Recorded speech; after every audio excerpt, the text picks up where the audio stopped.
Gloire à Dieu. Voilà. Alors, je parle sur la loyauté. La loyauté, c'est ce que je suis en train de parler. Aujourd'hui, ça serait la troisième partie de la loyauté. Alors, la sœur Gigi, je vais travailler avec toi en tant que lecteur de la parole de Dieu. Donc, on va travailler comme ça. La loyauté. Aujourd'hui, je vais parler un peu des signes de déloyauté. Et le dimanche prochain, on verra les avantages ou les bénéfices de la loyauté. Ça serait vraiment important que ce message nous accompagne, que ce message soit avec nous dans toute cette année.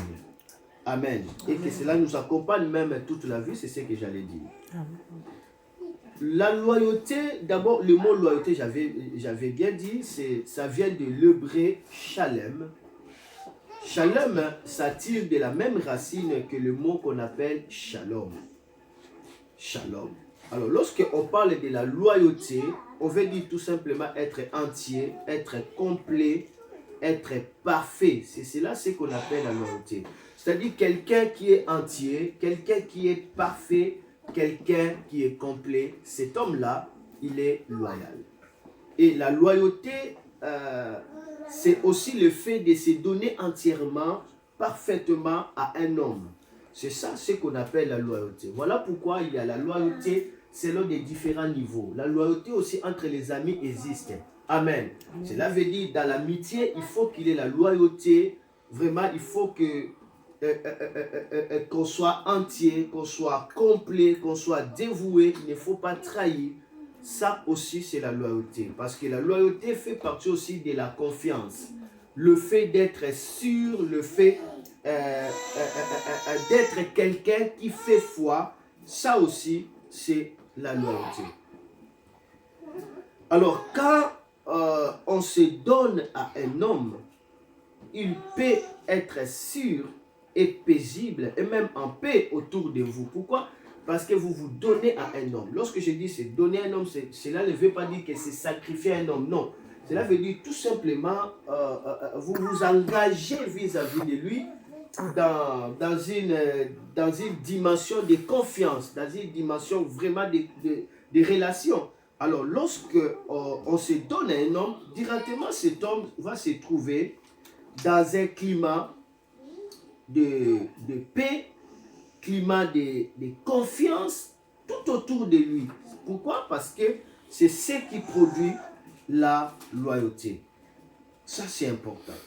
Et nous devons retenir que la loyauté coûte vraiment cher parce que c'est un appel qui va constituer parfois à faire sacrifier vos propres intérêts par rapport à l'intérêt de l'autre. C'est ça aussi ce qu'on appelle la loyauté. Mais aujourd'hui, j'aimerais beaucoup plus parler beaucoup plus sur la loyauté vis-à-vis de Dieu et aussi la loyauté vis-à-vis de leader, l'homme que Dieu a établi devant vous. Ceci est aussi très important, nous devons le retenir. Nous voyons que c'est la loyauté qui ouvre et qui introduit quelqu'un dans le cœur. Ça, c'est la loyauté. Alors, lorsque vous êtes devant un leader, soit devant un pasteur comme moi, je peux donner un exemple, c'est votre loyauté qui fera à ce que vous soyez introduit dans son cœur. C'est la loyauté. C'est la loyauté qui fera que vous soyez introduit dans le cœur des leaders. Il vous porte dans les cœurs. C'est votre loyauté. Amen.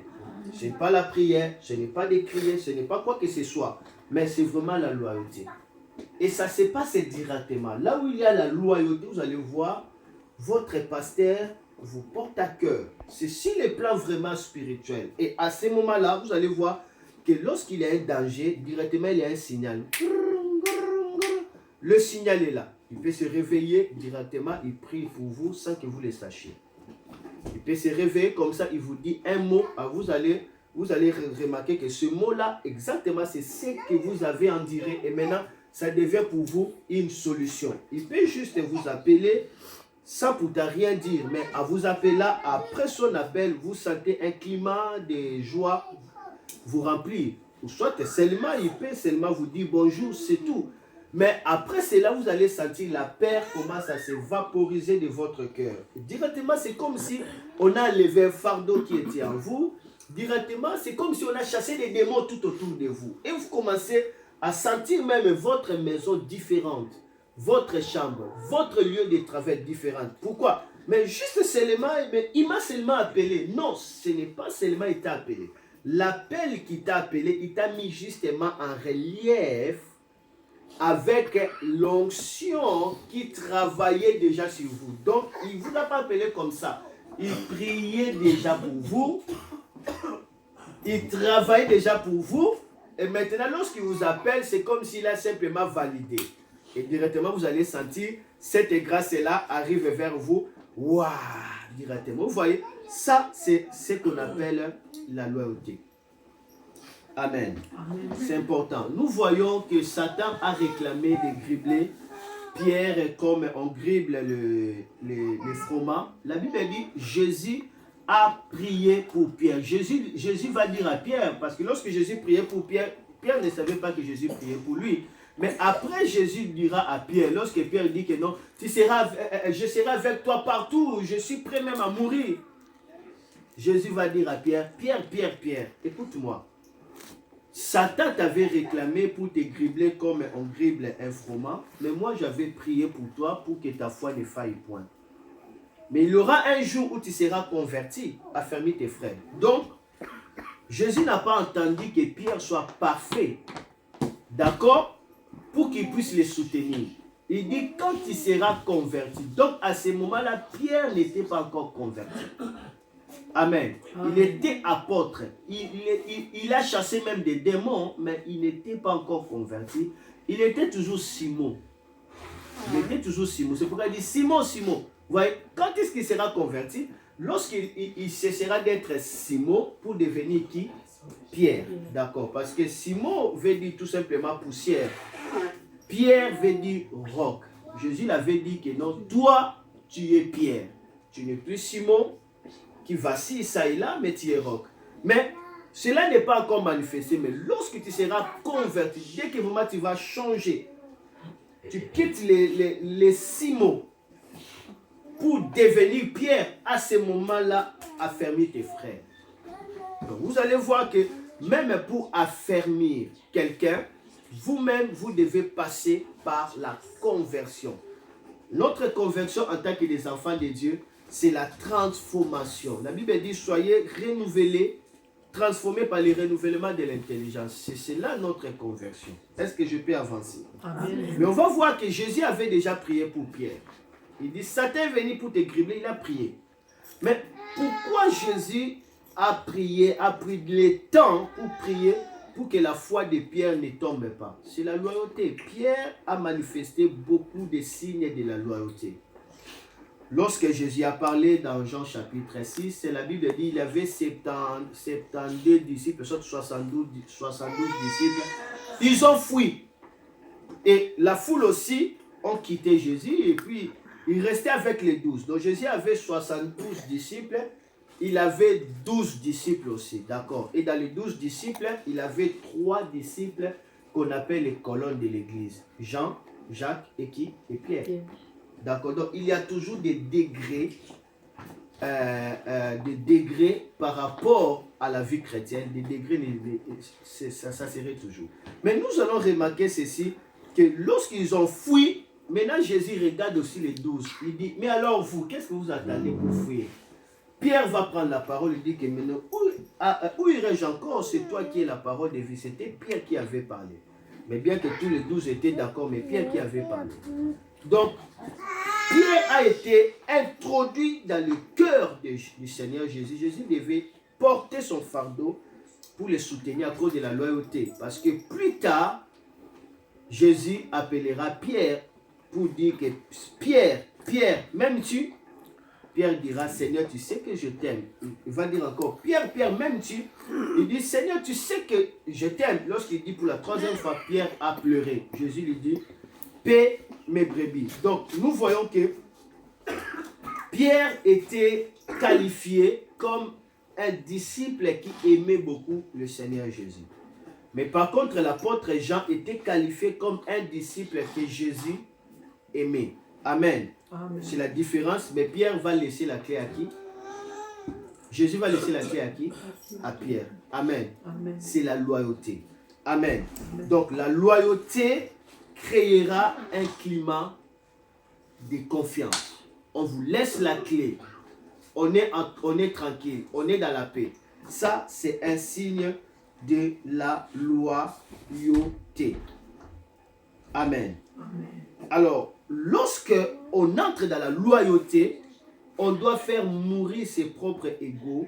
On va faire mourir ses propres intérêts pour maintenant s'engager à l'intérêt du royaume de Dieu. C'est cela la loyauté. Et à l'intérêt de leader, c'est cela aussi la loyauté. Donc la loyauté doit être premièrement à Dieu et ensuite à l'homme que Dieu a placé devant vous. On doit être loyal premièrement devant Dieu, le servir avec fidélité, avec engagement du cœur, vivre pour lui, l'aimer, et deuxièmement, on doit être loyal vis-à-vis de l'homme que Dieu a établi devant vous. Ceci est important. Nous voyons que Josué était loyal. La Bible parle de lui comme étant le serviteur de Moïse depuis sa jeunesse. On nous parle de Josué. Loyauté. Il a commencé à servir Dieu, à servir Moïse depuis sa naissance. Et plus tard, il va hériter la verge de Moïse pour continuer.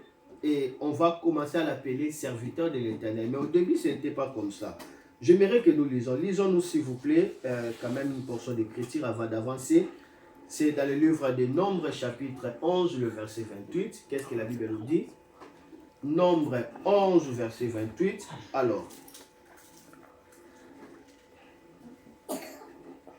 Nombre, chapitre 11, verset 28. Alors là, je dois lire. La Bible nous dit ceci. Et Josué, fils de Nun, serviteur de Moïse, depuis sa jeunesse, prit la parole et dit, Moïse, mon Seigneur, empêche-le. Serviteur de Moïse depuis sa jeunesse. Donc, depuis sa jeunesse, cet homme Josué a servi Moïse. On n'a pas dit il a servi Dieu, mais il a servi Moïse. Amen. C'est important de servir Dieu auprès d'un homme que Dieu a placé devant vous. À servir l'homme de Dieu, vous êtes en train directement de servir qui? De servir le Dieu qu'il a appelé. Amen. Nous regardons encore un autre passage. Deutéronome chapitre 1, verset 28. Regardez. Deutéronome chapitre 1, Deutéronome 1, le verset 38. Qu'est-ce que la Bible nous dit? Deutéronome 1, 38. La Bible dit, Josué, fils de Nun, ton serviteur y entrera, fortifie-les, car c'est lui qui mettra Israël en possession de ce pays. Dieu parle de Josué, Dieu dit à Moïse, Josué, fils de Nun, c'est lui qui est ton serviteur, c'est lui qui entrera, et fortifie-les parce que c'est lui qui va faire entrer le peuple d'Israël dans la terre promise. On présente Josué comme serviteur de qui? Serviteur de Moïse. Amen. Saluez la gloire de Dieu. Saluez la gloire de Dieu. Amen. Saluez la gloire de Dieu. Restez là. Gloire à Dieu. Regardez encore un autre passage, rapidement. Je dois lire Josué chapitre 1, verset 1. Josué chapitre 1, verset 1. Qu'est-ce que la Bible nous dit? Josué 1, 1. La Bible dit, après la mort de Moïse, serviteur de l'Éternel, l'Éternel dit à Josué, fils de Nun, serviteur de Moïse. Amen. Amen. Après la mort de Moïse, serviteur de l'Éternel, l'Éternel dit à Josué, fils de Nun, serviteur de qui? De Moïse. Josué n'était pas n'importe qui. Josué était d'ailleurs le général de l'armée en Israël. Parce que c'est lui qui dirigeait la bataille. Mais cela ne lui diminue à rien qu'il puisse servir Moïse. Amen. Ça, c'est la loyauté. Donc, dans la loyauté, dans la loyauté, il faut faire mourir ses propres égos pour servir l'intérêt des leaders que Dieu a placés devant vous. Ça, c'est un critère des hommes et des femmes loyales. Amen. Amen. Alors, puisque Josué a servi Moïse, plus tard, après la mort de Moïse, nous voyons que Josué sera confirmé comme étant lui-même serviteur de l'Éternel. Nous regardons Josué chapitre 24, le verset 29. Josué chapitre 24, le verset 29. Gloire à Dieu. Après ces choses, Josué, fils de Nun, serviteur de l'Éternel, mourut, âgé de 110 ans. On présente maintenant, après ces choses, Josué, fils de Nun, serviteur de l'Éternel, mourut, âgé de 110 ans. Maintenant, on commence à présenter Josué non comme serviteur de Moïse, mais comme qui? Comme serviteur de qui? Serviteur de l'Éternel. Ceci est important de le savoir. Retenez ceci, que là où il y a la loyauté, il y a le climat de shalom, il y a le climat de paix. Et là où il y a le climat de la paix, l'Église est appelée à croître. Amen. Amen. Je dois lire ça rapidement avant de donner les signes de déloyauté. Regardez avec moi Actes chapitre 9. Actes chapitre 9, le verset 31. Actes chapitre 9. Sharabala, Mariato. Verset 31. Merci Jésus. Acte 9, 31. L'Église était en paix dans toute la Judée, la Galilée et la Samarie, s'édifiant et marchant dans la crainte du Seigneur, et elle s'accroissait par l'assistance du Saint-Esprit. Vous voyez, donc le climat de la paix fera assez qu'on soit édifié par la crainte de l'Éternel et qu'on puisse connaître la croissance par l'assistance du Saint-Esprit. On parle de la paix, shalom. La loyauté amènera le climat de la paix dans l'Église. Et ce climat de la paix fera assez que l'Église soit édifiée. On va voir que ce qui édifie l'Église, ce n'est pas vraiment d'abord la prière. Ce n'est pas vraiment d'abord l'enseignement. Mais ce qui édifie l'Église, c'est la loyauté. Amen. Dans la loyauté, nous voyons l'amour. C'est pourquoi la Bible dit, ils demeuraient ensemble dans le même lieu. Ils avaient le même mot, le même sentiment. Amen. Ça, c'est la loyauté. Plus l'Église était en paix, il commence à s'édifier et directement, il commence à se multiplier par l'assistance du Saint-Esprit. Donc, par là, nous devons comprendre que quand il y a la paix, on croise par l'aide du Saint-Esprit. Donc, la loyauté fera assez que l'Église puisse s'accroître. Si nous voulons s'accroître, si nous voulons se développer, cherchons à être loyaux. La loyauté, c'est primordial pour le développement de l'Église.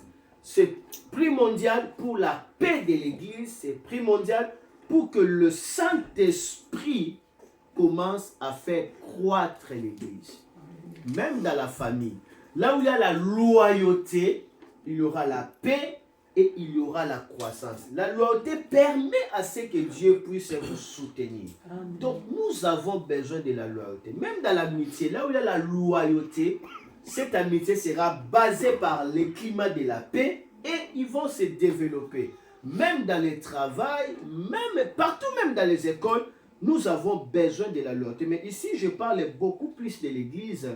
Je sais que cet enseignement que j'ai commencé à parler depuis déjà 3 semaines, ça va créer un impact dans votre vie. Je sais que je ne sème pas dans les déserts. Je sais que ces paroles entrent dans le cœur. Amen. Et Dieu va faire croître cela dans le nom de Jésus-Christ. Amen. Amen. Amen. C'est très important. Maintenant, il est important de connaître des signes de déloyauté. Parce que souvent, nous pouvons tout simplement attendre loyauté, loyauté, fidélité, fidélité. Mais il est important de connaître un peu le contraire de loyauté.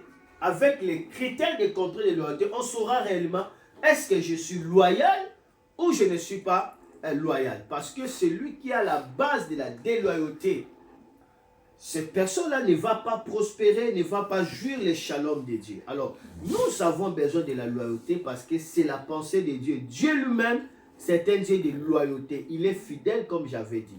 Et ses enfants doivent être fidèles. Jésus est loyal. Il est trahi par ce qu'il dit. Ça reste comme ça. Et nous, nous devons être des loyaux dans notre vie pour que nous puissions aller plus loin. Et surtout l'église qui est loyale, c'est une église qui est bénie. Amen. Amen. Et souvent, les diables incitent beaucoup plus la déloyauté pour empêcher que la main de Dieu soutienne cette œuvre dans la croissance.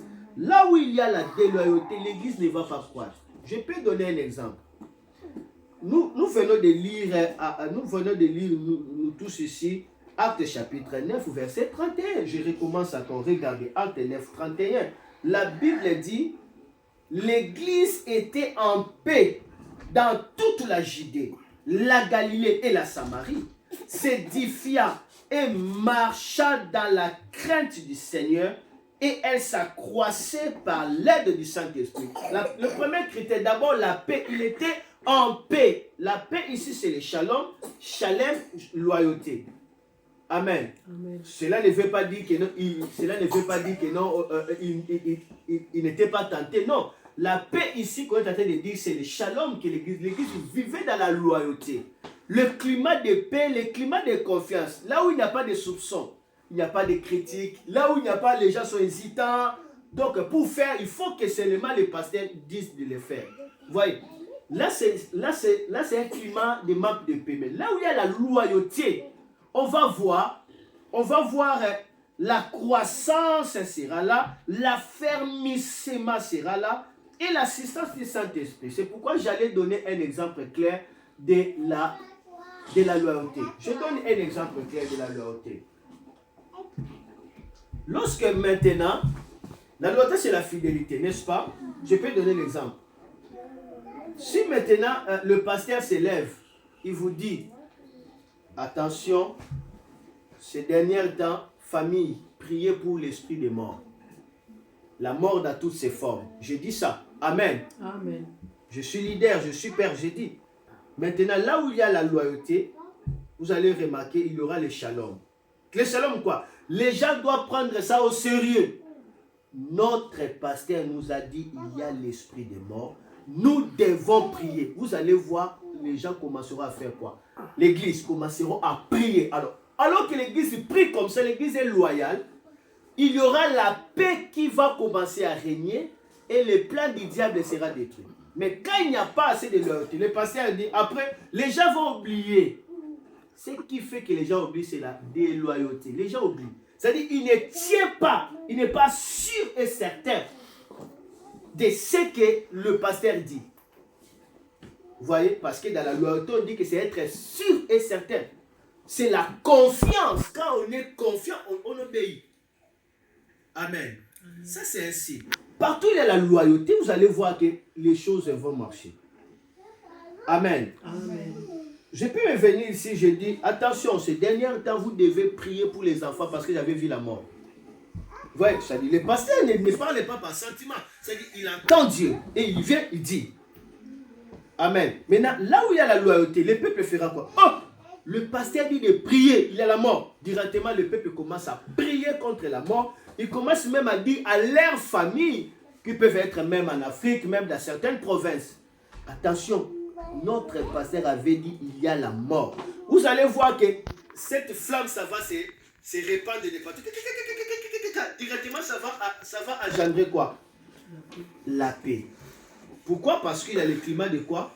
De la loyauté. Amen. Amen. Je peux donner un autre exemple. La loyauté amène la croissance. Le pasteur peut dire que non, vraiment, nous voulons gagner les âmes. Donc, tout le monde doit s'engager à gagner les âmes. Je peux donner un exemple. Je le dis souvent. Amen. Si l'église prend ça au sérieux, amen. Non, le pasteur a dit nous devons gagner les âmes parce que les brebis se multiplient entre eux. Ce n'est pas le pasteur qui multiplie les brebis. Le pasteur amène l'alimentation, mais les brebis qui se multiplient. Je n'ai jamais vu un pasteur en train de s'accoupler avec les brebis. Ça ne se passe pas. Le pasteur amène les brebis dans le vert pâturage. Le pasteur amène l'enseignement, tout ce qui est bien pour les brebis. Le pasteur sécurise les brebis. Mais qui se multiplie? C'est les brebis. Donc, une église qui ne croise pas, ce n'est pas le problème du pasteur, c'est le problème des fidèles. Amen. C'est le problème des fidèles, tout simplement. Si vous voyez une église en train de s'accroître, remarquez bien, ce sont des fidèles qui créent les cercles d'amitié. Vrai ou faux? Je dis faux, je ne dis pas vrai. Ce n'est pas le pasteur. C'est le fidèle. Mais le pasteur est là pour faire quoi? Pour paître les brebis. N'est-ce pas? Prier pour les brebis, prendre soin d'eux, les sécuriser. Mais le problème de la croissance de l'église, ça dépend des fidèles. Si les fidèles décident que notre église change, ça changera. Et Satan ne pourra pas les empêcher. Ça, c'est la loyauté. Quand maintenant l'église reçoit ces temps prophétiques, non, nous devons changer notre église. L'église commence directement à appeler les gens entre eux. Chacun s'engage à appeler une personne. Vous allez voir que lorsqu'on va venir ici, il n'y aura pas de place. Pourquoi? La loyauté. Mais quand il n'y a pas la loyauté, on trouvera des raisons. Ah oui. Bon, il ne faut pas forcer les gens. Et souvent aussi, les gens aussi, lorsque je l'appelle comme ça, les gens n'aiment pas. Les gens ne veulent pas, on ne peut pas forcer. Vous voyez, déjà le fait d'avoir des raisons là, ça bloque. Mais dans la loyauté, on ne voit pas de blocage. Non. Le pasteur dit c'est que Dieu est derrière. Alors moi, je m'engage. Tu t'engages librement, non avec des agendas, non, tu t'engages pour gagner les âmes. Et donc, que tu fais là, tu gagneras. Amen. Pas tout le monde, mais dis-moi, tu ne rateras pas ne fût-ce qu'une personne. La loyauté, c'est important. Ça fera que le Saint-Esprit commence à faire quoi? À faire croître l'église. Amen. Amen. La loyauté est très, très, très importante. Maintenant, regardez quelques signes de déloyauté, ça va nous aider. Le premier signe de déloyauté, c'est-à-dire quelqu'un qui est déloyal, regardez le premier signe, c'est l'indépendance. L'indépendance. Le signe d'une personne déloyale, c'est l'indépendance. Ici, la personne ne se soumet pas à l'ordre. La personne est indépendante, mais elle est dans l'église, mais elle est indépendante. Donc, ça peut être dans le cœur. C'est-à-dire, la personne peut être dans un programme physiquement, mais dans son cœur, il est indépendant.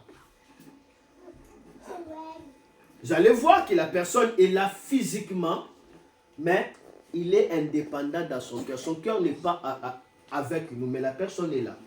C'est-à-dire, il n'est pas dépendant, il est indépendant. Vous voyez, ça c'est la déloyauté.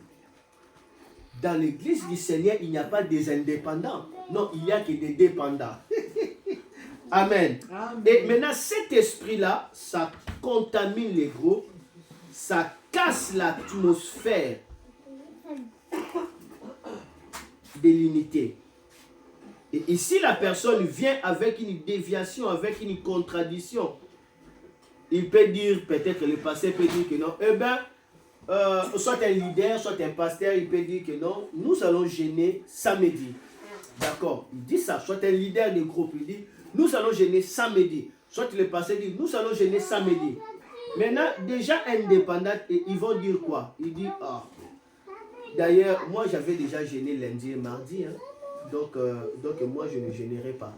Vous voyez, il dit que non, j'avais déjà gêné lundi et mardi, et du coup, je ne vais pas gêner.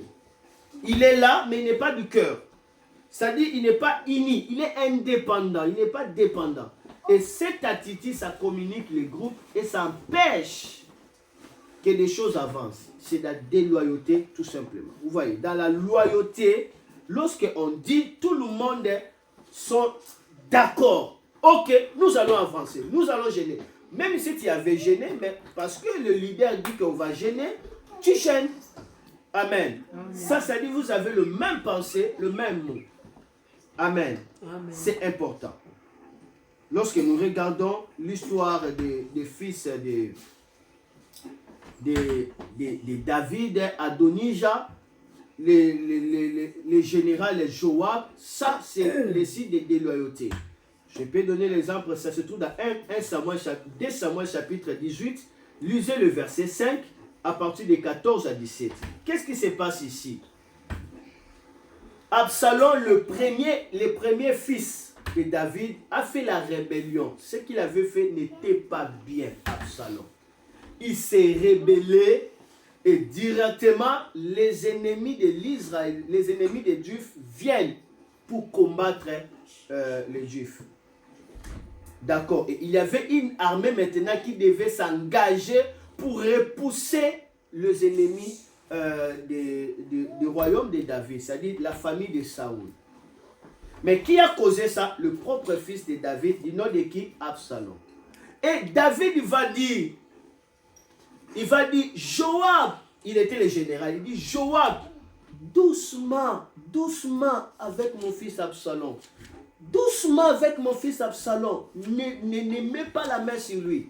David il a dit à tous ses soldats, mais on va voir Absalom, malgré que David a dit, doucement avec Absalom. Non. Joab, dès que la bataille était forte, Absalom s'est coincé dans un arbre qu'on appelle Térébeth. Il était attaché. Lorsque on a rapporté cela à Joab, que non. D'ailleurs, Absalom, qui est en fait le chef des rebelles, il s'est déjà attaché. Maintenant, qu'est-ce que Absalom va dire? Absalom dit, mais toi tu es vraiment imbécile. Si tu l'avais tué, je t'allais te donner 10 talents. Imaginez, leur leader, leur père dit, doucement avec Absalom. Mais Joab dit non. Il fallait le tuer, pourquoi tu l'as laissé en vie? Si seulement tu l'avais tué, moi, j'allais te donner de l'argent. Mais cet homme-là, il perd parce que David avait dit doucement avec Absalom. Il a trouvé Absalom dans la position de faiblesse, attaché. Il dit au général, le général dit, mais il fallait le tuer. Et le général, là, Joab lui-même est allé. Il a pris l'épée, il commence à poignarder Absalom.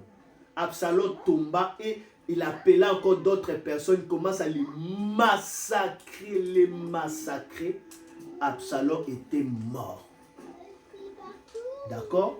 Et lorsque la nouvelle est arrivée, Absalom avait fait du mal, mais il était toujours le fils de David. David, il l'aimait. C'est son premier-né. David a pleuré amèrement jusqu'à ce que cet homme Joab va dire à David, aujourd'hui nous comprenons que toi, tu nous aimes pas. Donc tu étais d'accord que tout le monde meurt à cause seulement d'une seule personne, Absalom, alors que nous t'avons délivré. Directement, David a changé la vie. Amen, il a changé la vie, tout ça. Vous voyez, le leader peut se retrouver dans une position de faiblesse, mais les déloyaux sont indépendants. Il ne tient pas compte des sentiments des leaders. Le leader dit ne le tuez pas. Pourquoi il faut l'achever? Dévier l'ordre des leaders. Ça, c'est un signe de ce qu'on appelle être déloyal. C'est-à-dire, on est indépendant. On est là, mais le cœur n'est pas là. On peut être physiquement dans un programme, mais dans son cœur, la personne n'est pas là. Alors, lorsqu'on est comme ça, on ne va pas jouir la bénédiction de la communion fraternelle qui est dans cet endroit-là. Ça, c'est être déloyal. C'est pourquoi on va voir maintenant, plus tard, Adonijah, l'autre fils de David, lui aussi va se proclamer qui? Roi. Alors que David est vivant, lui se proclame roi. Lorsque Nathan dit à la femme de David, Bathsheba dira à David, n'est-ce pas le Seigneur avait dit que c'est Salomon qui sera roi? David dit, mais qu'est-ce qui se passe? Il dit que non, mais Adonijah a déjà appelé des sacrificateurs, ils ont déjà élevé même l'autel, on veut le faire roi. directement David a appelé les sacrificateurs. Pendant que eux, on voulait les verser lui là-bas, ils entendent la trompette. Papa! C'était Salomon qui était devenu roi. 6 places. Salomon était établi roi. Et à la fin, David dira, mon fils est Salomon, moi je m'en vais. Mais sois prudent avec tel déloyal. Tu peux être fort, mais si tu es déloyal, tu ne mérites pas. Il était général, il a combattu, mais déloyal. Il a soutenu Adonijah alors que la pensée de Dieu et de David, c'était Salomon. Mais déloyal, non, lui, il veut utiliser son influence pour contrer la pensée du leader. Il ne faut pas être déloyal. Et David dit, sois attention avec cet homme. Lorsque David est mort, Salomon, qu'est-ce qu'il a fait? Il commence à tuer tous ces gens-là déloyaux. C'est pourquoi le royaume de Salomon était construit par quoi? La paix. Il n'y avait pas de guerre. Pourquoi? Parce que tout autour de lui, les déloyaux étaient morts. Vous voyez? Donc la déloyauté empêche le shalom. Là où il y a des loyaux, on verra le shalom. Amen. Amen. Et Salomon n'a fait que tuer les déloyaux. Dès que les déloyaux sont morts, Salomon, qui va les combattre encore? Il n'y a pas de gens qui disent, le leader dit oui, d'autres disent non, des déloyaux. Dans l'église de Dieu, il n'y a pas d'émotion, non. L'église de Dieu n'a pas de démocratie. Hein. Est-ce que nous le savons? L'église est dirigée par la théocratie. Ça veut dire que c'est Dieu qui dirige. D'accord? La démocratie, ça c'est le pouvoir du peuple. Ça n'a rien à voir avec les choses de Dieu. Amen. Amen. La déloyauté, ce n'est pas bon. Alors, vous pouvez lire ça aussi. 1 Roi chapitre 1, verset 5 à 8. Et souvent, l'orgueil pousse aussi à être indépendant. C'est la cause de déloyauté. Regardez la deuxième, le deuxième signe de déloyal. Saluez la gloire de Dieu. Deuxième signe de déloyal, c'est la passivité. Dis passivité. Passivité. Amen. Passivité. Ok. Je ne vais pas finir aujourd'hui. Passivité. Ici, la personne devient observatrice. C'est-à-dire, l'homme est observateur. Il fait qu'observer les choses. Eh bien, j'observe les choses. Comment ça se passe. D'accord? C'est-à-dire, elle est passive. La personne est passive.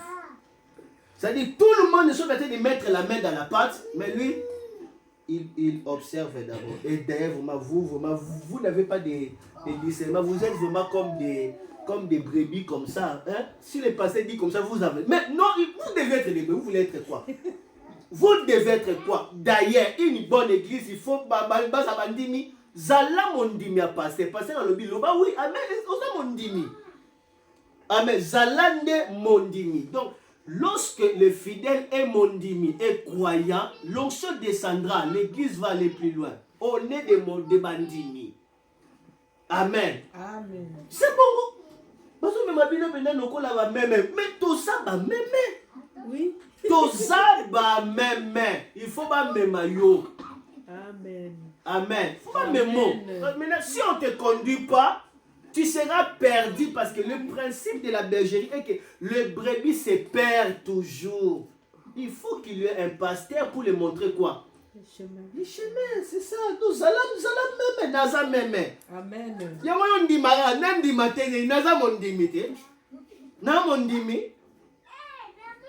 Je suis croyant, je dois croire. Amen. Amen. Amen. Mais je ne dis pas de quoi, de n'importe quoi. Mais non, vous savez que votre pasteur vient de Dieu. Il parle des choses qui viennent de Dieu. Croyez. Amen. Amen. Quand on est passif, on deviendra observateur. Plus tard, on va tomber dans des critiques. Et cela attire tout simplement la colère de Dieu. Et les genres de critiques, ça peut arrêter le travail. Comme Absalom, un mauvais exemple, fils de David, Absalom. Il restait passif pendant 2 ans. Absalom. Pourquoi? Parce que Absalom, il y avait Amnon qui avait déviergé sa petite sœur. Mais Amnon là, c'est aussi son frère. Parce que David avait plusieurs femmes. D'accord. Amen. David avait plusieurs femmes. D'accord. Maintenant, cet homme ici aimait tellement sa petite sœur, sa demi-sœur, comme on le dit. La Bible dit, lorsqu'elle regardait sa sœur, elle faisait des fièvres. Donc, vous voyez, il y a un esprit de malédiction. Ça peut bouger dans des familles. Ça se révèle aussi par ce qu'on appelle les quoi? Les cestes. Tout cela, ça venait aussi par la malédiction de David. D'accord? Parce que Dieu l'avait dit, il y aura des troubles dans ta maison. Cela s'est accompli. D'accord? C'est la faiblesse de David. Mais cela ne donne pas droit aux enfants d'être déloyaux. Amen.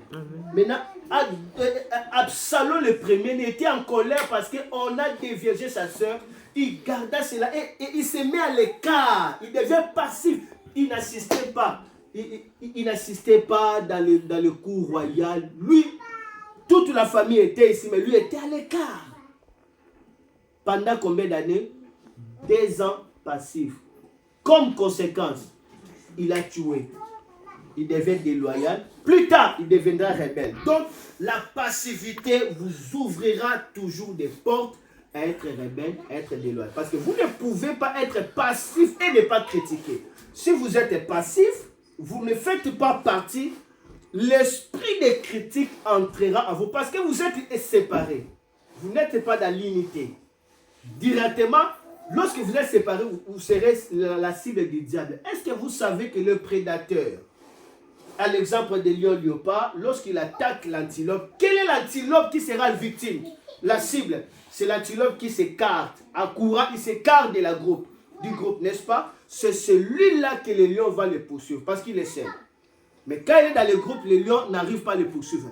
Mais celui qui sort des groupes, celui-là est maintenant le cible de l'ennemi. Vous voyez la passivité. Amen. Est-ce que je peux avancer? Amen. Amen. Vous pouvez le remarquer, cela dans 2 Samuel, chapitre 13, versets 22 à 28. 2 Samuel, chapitre 13, versets 22 à 28. Vous voyez? Être passif n'est pas participer à la communion. Or, cette distance avait préparé pour lui une vengeance. Plus tard, il deviendra rebelle. Plus tard, il va commencer à faire de mauvaises choses. Mais cela est devenu par sa passivité. Regardez avec moi Proverbe chapitre 18, verset 1. Est-ce que vous pouvez nous lire? Vous êtes là? Proverbe 18, 1.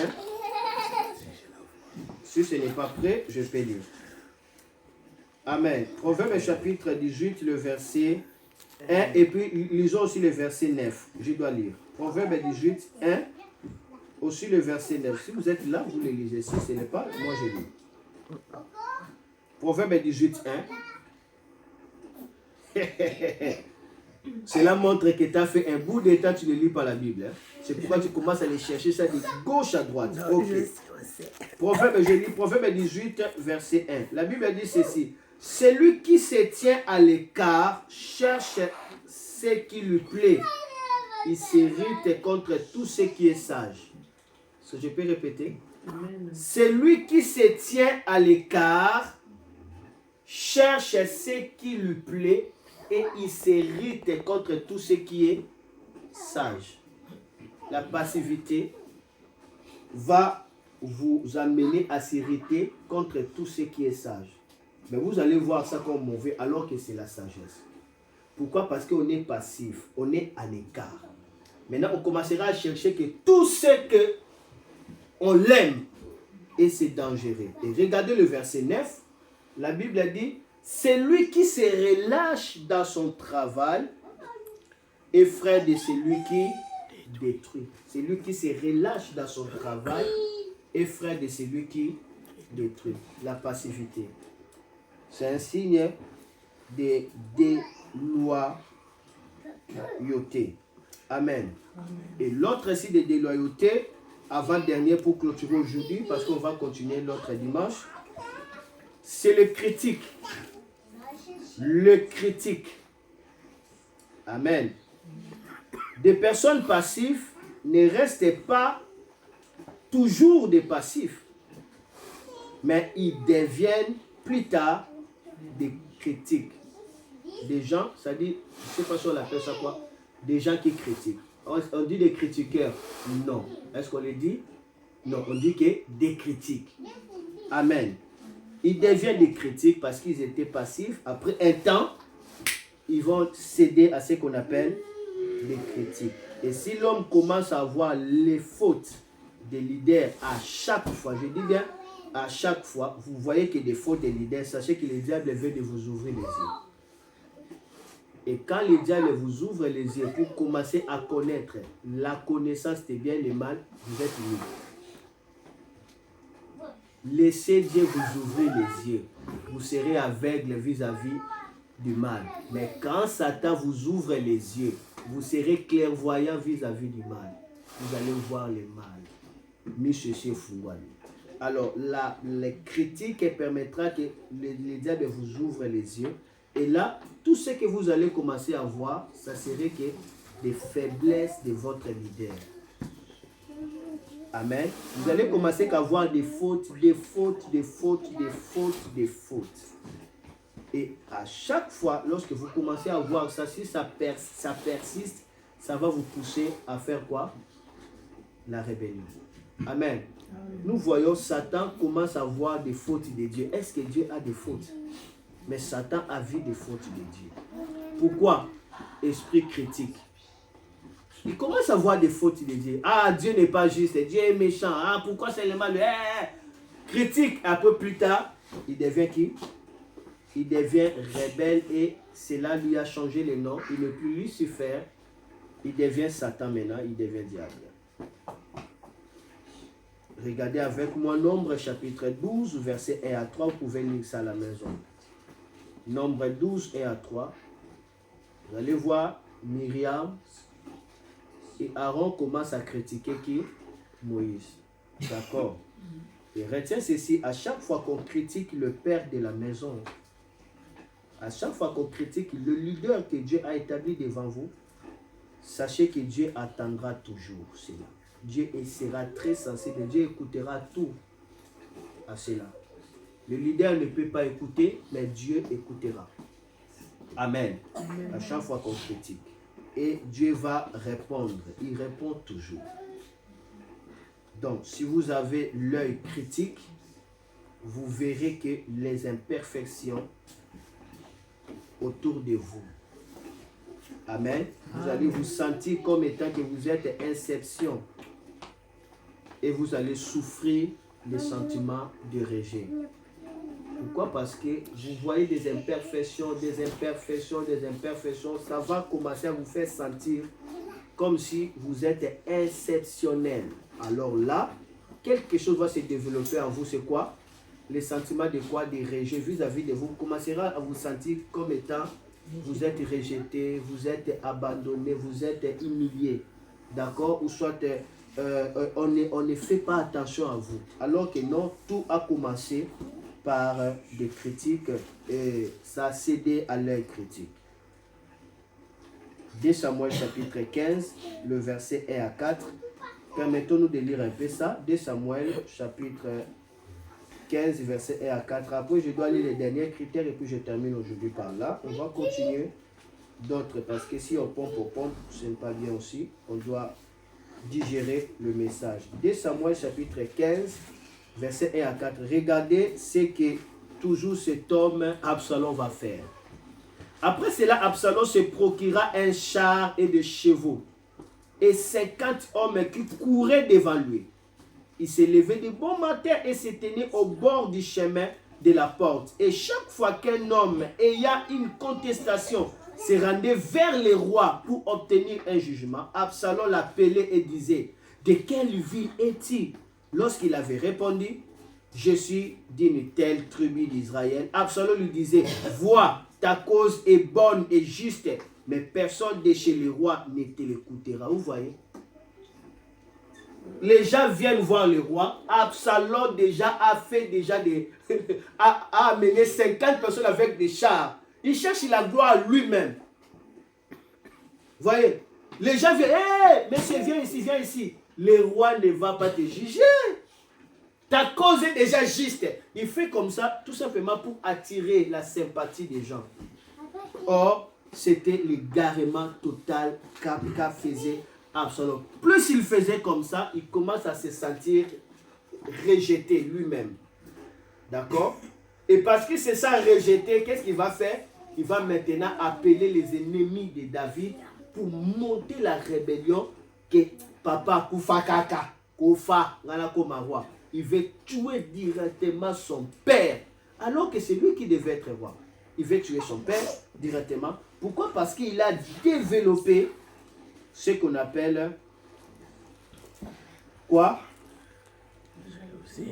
Voilà, les critiques. D'accord. Quand on pense qu'on est inception, on va souffrir du sentiment de rejet et c'est l'écart qui va y arriver. D'accord. C'est ça aussi le problème avec Judas. Ça a commencé par ça. Judas, il s'est trouvé toujours à l'écart, il se voyait toujours plus intelligent que tous les disciples. Judas. Il se contredisait toujours le Seigneur Jésus. Et plus tard, bien qu'il a influencé d'autres apôtres, mais il va finir mal, Judas, jusqu'à aller trahir Jésus. D'accord. Lisons avec moi Jean chapitre 6, versets 60 à 64. Regardez cette pensée. Jean 6, 60 à 64. Lisez-nous pour ça cette fois-ci. Un peu rapide, s'il te plaît. Amen. Jean 6, 60 à 64. Les enfants, maîtrisez-vous. Jean 6, 60 à 64. Oui, lisez-nous. Je lis au nom de Jésus. Amen. Plusieurs de ses disciples, après l'avoir entendu dire, cette parole est dure, qui peut l'écouter? Jésus, sachant en lui-même que ses disciples murmuraient à ce sujet, leur dit, cela vous scandalise-t-il? Et si vous voyez le Fils de l'homme monter où il était auparavant, c'est l'esprit qui vivifie, la chair ne sert de rien. Un peu rapide, s'il te plaît. Les paroles que je vous ai dites sont esprit et vie. Mais il en est parmi vous quelques-uns qui ne croient point. Car Jésus savait dès le commencement qui étaient ceux qui ne croyaient point et qui était celui qui le livrerait. Vous voyez, malgré que tous les disciples murmuraient, Jésus a compris. Mais le danger, Jésus savait qui c'est lui qui ne croyait point et qui c'est lui qui va les livrer. Il savait. Il savait que d'autres disciples sont seulement influencés. C'est normal. Mais pour Judas, ce n'est pas l'influence. Lui, vraiment, il se prépare à me livrer. Vous voyez? Pourquoi? Parce que Judas se trouvait toujours à l'écart, à l'écart, à l'écart, à l'écart. Il était là avec Jésus, mais il connaissait les ennemis de Jésus. Il parlait avec les pharisiens, avec des saints. Tout le temps, il parlait. Mais moi, je me demande, qu'est-ce qu'il parlait là-bas? Des gens qui étaient contre Jésus, mais c'était eux les amis de qui? De Judas. Toujours à l'écart. Et plus tard, cela a créé à lui le remords et puis il a livré Jésus. Dernier critère, signe de déloyauté aujourd'hui, j'ai donné 3, quatrième aujourd'hui. Je vais le parler pendant 1 minute ou 2 minutes. C'est l'offense. D'accord? L'offense. Être offensé, ça veut dire on vous a offensé, on vous a blessé et puis vous gardez des douleurs, des trahisons. Ceci peut aussi entraîner la déloyauté. Amen. Lorsqu'on ne gère pas bien l'offense, on ne gère pas bien l'amertume, les sentiments de trahison, ça peut vous entraîner plus tard à être déloyal. Voilà pourquoi il faut toujours guérir votre cœur de l'offense. Il faut vite pardonner. Recevez toujours la douceur dans votre cœur. Quand vous gardez les douleurs du passé, vous les gardez. D'accord. On vous a blessé, on vous a parlé quelque chose. Vous gardez ces paroles dans votre cœur. Ces paroles-là deviendront un poison. Plus tard, ça vous rendra déloyal. C'est dingue, hein, parce qu'on vous a fait du mal, vous êtes blessé. Mais en restant dans ce blessure, ça commence à vous modifier vous-même. D'où, c'est la raison pour laquelle il faut vraiment se débarrasser de l'offense. Parce qu'on ne peut pas vivre avec des douleurs du passé, avec des remords, avec des sentiments de vengeance. Parce que ça tournera contre nous. La seule personne qui peut rétribuer, venger sans qu'il soit souillé, c'est Dieu. Mais lorsque l'homme cherche à venger, il sera toujours souillé. Voilà pourquoi Dieu dit, laisse-moi te venger. À moi la vengeance et à moi la rétribution. L'offense, quand on est blessé, on peut être entraîné dans les offenses. Et les offenses peuvent créer le sentiment de déloyauté. Alors, je lis le dernier verset, Proverbe 19, 11, et puis nous finissons par là, nous fermons, on va continuer notre dimanche. Proverbe 19, 11. Regardez, qu'est-ce que la Bible nous dit à propos de l'offense. La Bible nous donne un conseil. L'homme qui a de la sagesse est lent à la colère et il met sa gloire à oublier les offenses. Quelqu'un a-t-il compris? Amen.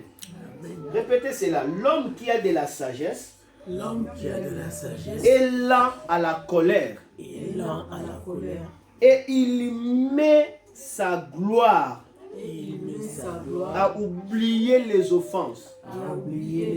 Ça, c'est la parole de Dieu. Vous voyez? Pour lui, la gloire, c'est lorsqu'il oublie les offenses. À chaque fois qu'il oublie les offenses, il se glorifie. Ah, moi vraiment, j'ai un cœur, j'oublie les offenses, je pardonne. La Bible dit, cet homme-là a de la sagesse. Amen. Vous voyez que la sagesse de Dieu, ça n'a rien à voir avec la sagesse des hommes. Amen. Amen. La sagesse des hommes, c'est tendre des pièges. Toi, tu m'as blessé, attendez, je suis en train de te les préparer, mais pendant 5 ans. Mutambo, il n'y a pas de il te prépare et ça tombe pas des empoisonnements. Mais la sagesse de Dieu, c'est bien, c'est doux. Il dit, l'homme qui a de la sagesse est lent à la colère et il met sa gloire à faire quoi? À oublier les offenses. Est-ce que c'est possible de mettre notre gloire à pardonner? Est-ce que c'est possible de mettre notre gloire à oublier nos offenses? Amen. Amen. Amen. Les offenses ne nous aideront jamais. Et Dieu ne peut pas vous révéler de grands secrets s'il sait que vous avez un cœur de l'offense. Voilà pourquoi vous devez prier, notre Père, ne nous soumets pas à la tentation. Pardonnez-nous aujourd'hui comme nous pardonnons ceux qui nous ont offensés. Donc, c'est une prière dont nous devons pardonner ceux qui nous offensent. Cela permettra à ce que le shalom de Dieu marche avec nous. Nous resterons loyaux et nous allons nous échapper au sentiment de déloyauté. Est-ce que quelqu'un peut prier? Dis à Dieu, pardonne-moi pour tout sentiment de l'offense. Aujourd'hui, je vais libérer mon cœur parce que cela ne me donne pas la gloire. Et j'ai compris que la gloire, c'est lorsque j'oublie les offenses. Aide-moi à oublier les douleurs du passé, les remords, les sentiments de maîtriser. Aide-moi à oublier. Aide-moi à t'accueillir bien dans mon cœur. Que mon cœur soit un lieu pour toi, un lieu de paix. Est-ce que quelqu'un peut prier?